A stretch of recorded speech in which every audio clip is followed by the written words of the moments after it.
இது லாஸ்ட் வீடியோட கண்டினியூஷன்ஸ் தான்.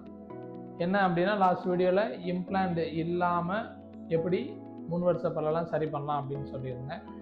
அதே தான் நம்ம இப்போ கண்டினியூ பண்ணுறோம். வருஷங்களாக அவங்க வந்து அந்த கேப்பை பேஸ் வச்சு ஃபில் பண்ணிட்டே இருந்திருக்காங்க. அதனால அந்த பேஸ் என்ன ஆகும்னா அடிக்கடி இந்த மாதிரி எல்லோயிஸாக சேஞ்ச் ஆனால் பெர்மனன்ட் சொல்யூஷன் என்ன அப்படின்னாங்க. ரெண்டாவது உங்களுக்கு கம்மி ஸ்மைல் இருந்தனால சிரிக்கிறப்ப ஈறு தெரியும் அப்படிங்கிறதா கம்மி ஸ்மைல். அதனால அதையும் கரெக்ட் பண்ணுறதுக்காண்டி இவங்களுக்கு க்ரௌன் லென்த்தனிங் பண்ணி அதுக்கப்புறம் க்ரௌன் ப்ரொசீஜர் பண்ணோம். பார்த்தோம் அப்படின்னா உங்களுக்கு எல்லாமே ஈஸடிக்காக நல்லாவே தெரியும். அதில் இது என்னன்னா ஒரு ஆக்சிடென்ட் கேஸு. இவங்களுக்கு ஆக்சிடென்ட் ஆகி பல்லு லக்ஸைட் ஆயிடுச்சு, அதாவது பல்லு ஆடி நகர்ந்துருச்சு.